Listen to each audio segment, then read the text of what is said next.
Hello students, today I'll begin with the literary terms, and the first literary term in your syllabus is dramatic monologue. I'll give you a brief account of dramatic monologue in this video. Dramatic monologue designates a type of poem that was perfected by Robert Browning.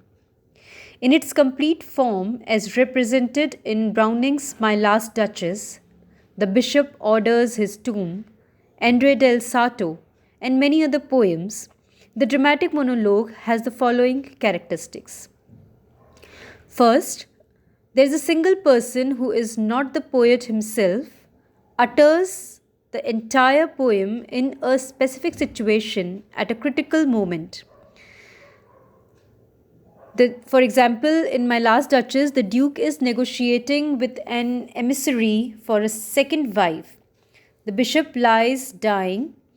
Andre once more attempts wistfully to believe his wife's lies. So these are the few examples from Robert Browning's poems. Now this single person, addresses and interacts with one or more other people.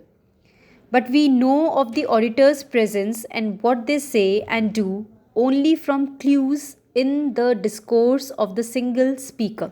So this is the second characteristic of dramatic monologue. The third characteristic is that the monologue is so organized that its focus is on the temperament and character that the dramatic speaker unintentionally reveals in the course of what he says.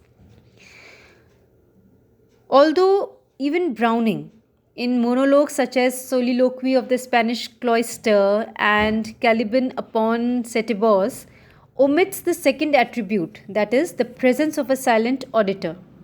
But the characteristics 1 and 3 are essential distinctions between the dramatic monologue and the dramatic lyric. Dramatic monologue, we can say now that it refers to a type of poetry. These poems are dramatic in the sense that they have a theatrical quality, that is, the poem is meant to be read to an audience.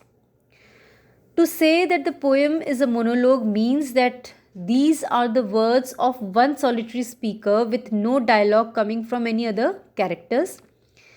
Think of one person standing alone on a stage speaking to an audience. Certainly you are part of that audience. But the poem usually implies that the speaker is mainly talking to a specific person or maybe more than one person. The reason poets choose to write poems like this in the form of dramatic monologue is to express a point of view through the words of a character. However, the tricky part is that often the opinions stated by that character are not the same as the views of the poet. Most of the time, the speaker is trying to convince someone of something and may or may not be telling the whole truth. Sometimes what the speaker doesn't say is just as revealing and interesting as what he or she does say in the poem.